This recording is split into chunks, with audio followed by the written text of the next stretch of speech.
muito bem. O nosso abraço, bom dia, boa tarde, boa noite. Um abraço para você que acompanha aí o nosso NE1 Esportes, trazendo informações da nossa região, do estado e do país. Vamos receber também o abraço agora do Nilton Batista. Alô, Nilton. Oi, Fernando Carvalho.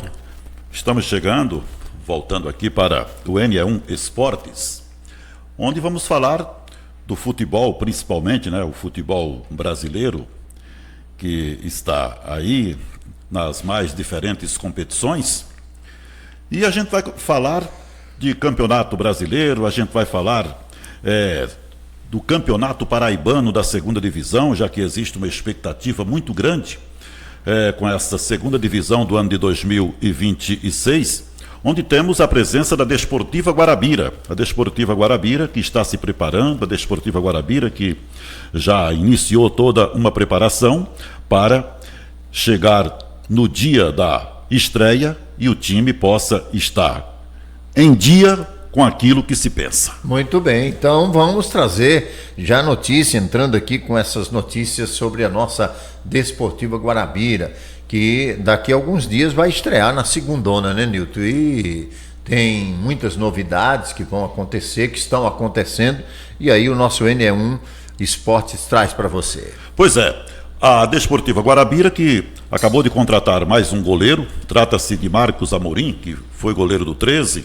chegou a jogar no 13 e em outras equipes aí do futebol nordestino, e chega como reforço para integrar o elenco da Desportiva Guarabira, lembrando que a estreia no Campeonato Paraibano da segunda divisão vai acontecer nos dias 12 ou 13 de setembro. O certo é que o jogo vai ser no estádio Ribeirão, em Itapororoca, mas não sabemos ainda se no sábado ou no domingo. O certo é que a Desportiva Guarabira vai estrear contra o Atlético Santa Rita. O Atlético Santa Rita. Santa Rita, que já teve um time muito interessante aqui na Paraíba, trata-se do Santa Cruz, que chegou a ser campeão paraibano, ou seja, chegou a fazer frente a Botafogo, 13, Campinense, mas infelizmente deixaram o Santa Cruz acabar. E agora, parece que Santa Rita... Ô Nilton, tinha tudo a ver, né? Santa Cruz de Santa Rita, né? Pois é. Era um nome que casava bem, né, com esse... Pois é, e agora parece que os dirigentes lá de Santa Rita despertaram e vão ver se vem com o Atlético Santa Rita. Eu, na minha opinião, eu tentava recuperar o Santa Cruz, porque já tem uma tradição, já tem uma torcida formada. Sim, sim. E você sabe que é psicológico, o torcedor, se ele torce, digamos, para o Flamengo, ele não torce para outro nome do Flamengo, ele torce para o Flamengo, do Vasco, né? Aqui em Guarabira aconteceu uma coisa muito diferente, porque teve que se renovar do time do Guarabira para a Desportiva Guarabira. E Guarabira ficou no meio, né? Porque era Guarabira Esporte Clube.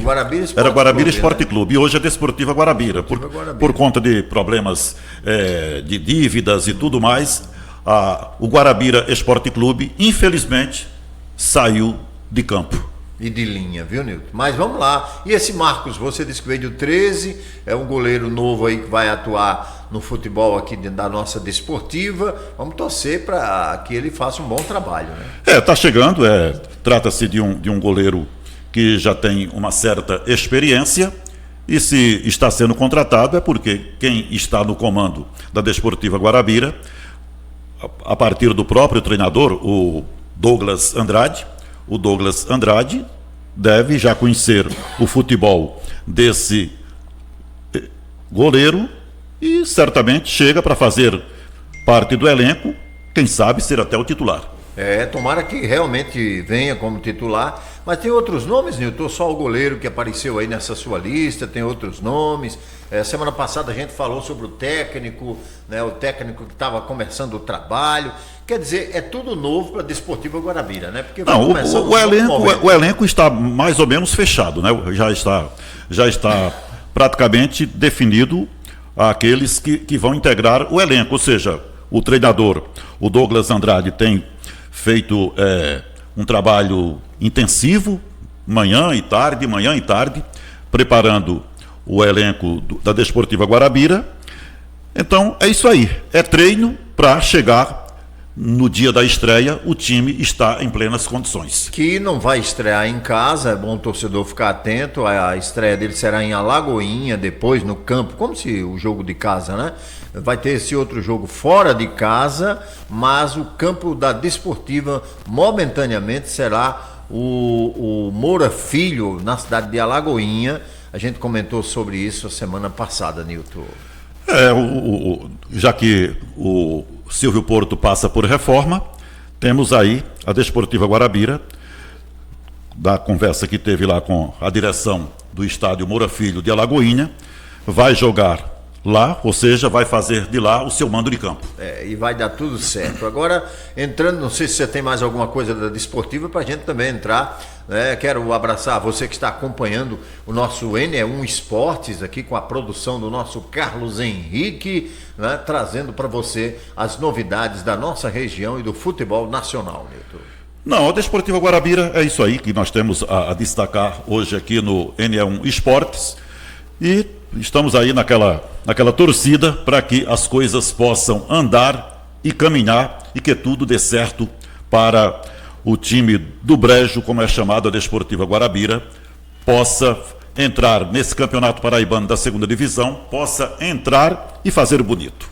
Que vem com nomes novos, que tudo se renove e que possa dar tudo certo. Eu não sei se você tem aí na sua pauta, mas eu queria saber o que é que está acontecendo com o Vasco no Campeonato Brasileiro. O que é que o Vasco tem que fazer, Nilton, para sair desse marasmo, dessa tristeza? Ganhou uma na Sul-Americana, todo mundo se empolgou, enfim, o que é que o Vasco tem que fazer? O Vasco tem que fazer é se reabilitar. O caminho é esse. A questão é essa. O Vasco da Gama virou SAF no momento em que a coisa caminhou errada. Ou seja, o Vasco, na época, era presidido por Jorge Salgado, era o seu presidente. O Jorge Salgado encontrou um cidadão chamado Yoshi Wander, que era o empresário, é o empresário norte-americano da 77 Partners, que tinha vários times no seu comando. Era time na Alemanha, era time na Bélgica, era time na Inglaterra, e comprou a SAF do Vasco da Gama. Na época, achava que o Yoshi Wander, da 77 Partners, que ele era um sujeito íntegro, que ele tinha realmente dinheiro, e na realidade ele tinha realmente dívidas e mais dívidas. Num primeiro momento entrou algum dinheiro na conta do Vasco da Gama, mas depois desapareceu. Teve o Pedrinho, o Pedro Paulo de Oliveira, que é o ex-jogador Pedrinho, que fazia a intervenção e tirar o Vasco da Gama das mãos da 77 Partners. Então o time agora tenta se organizar, tem aí à frente o Marcos Lamáquia. Aliás, o Marcos Lamáquia não, aqui é o pai.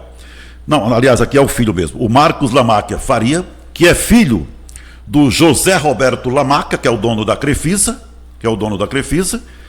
que está aí, vamos dizer assim, costurando as últimas situações ou os últimos casos para o senhor José Marcos Lamáquia assumir o comando do Vasco da Gama. Que no último jogo Palmeiras e Vasco, Leila foi lá, tiraram a foto com esse rapaz aí, a camisa do Vasco, a camisa do Palmeiras, já mostrando que há um namoro muito forte, né? Já caminhando para o noivado aí, que pode dar tudo certo ou não. Eu espero que aconteça. Então, estamos aí esperando pelo Marco Lamáquia para que ele assuma o Vasco da Gama. Ele já está trabalhando, inclusive, até liberando dinheiro, porque, segundo o que eu andei tomando conhecimento, no princípio é em torno de 2 bilhões o investimento. 2 bilhões de reais.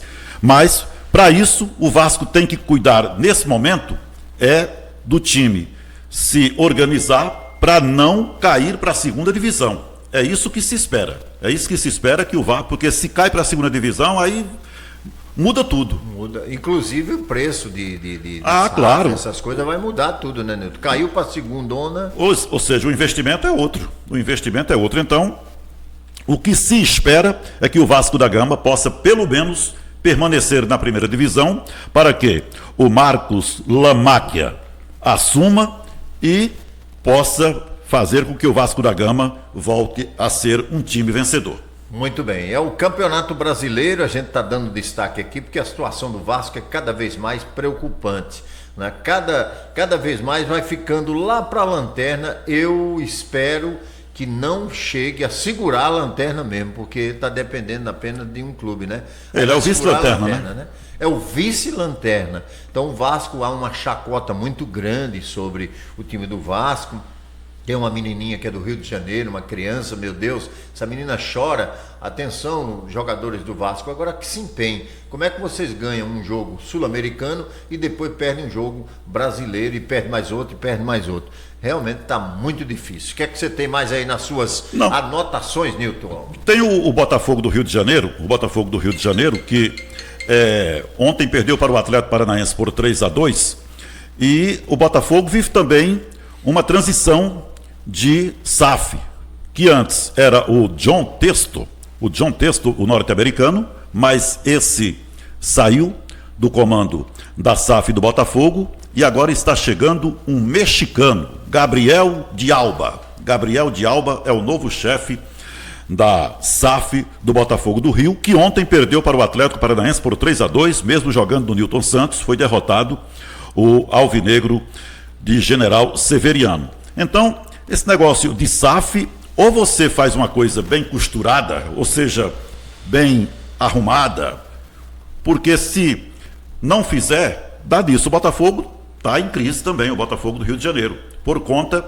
o John Teston, que num primeiro momento deu aquela impressão que era o homem certo, mas ele só quis ganhar muito dinheiro, e ganhou. E ganhou muito dinheiro. Ganhou muito dinheiro, esses caras vêm com a intenção e se mostram grandes empresários, né? Eu acho que eles fazem fotos, Nilton. Eu acho que eles vão para Miami, eu acho que eles vão não sei para onde tem grandes mansões, grandes festas, fazem fotos e depois não tem dinheiro, que é o real, né? O que é que o time precisa para tocar? Dinheiro.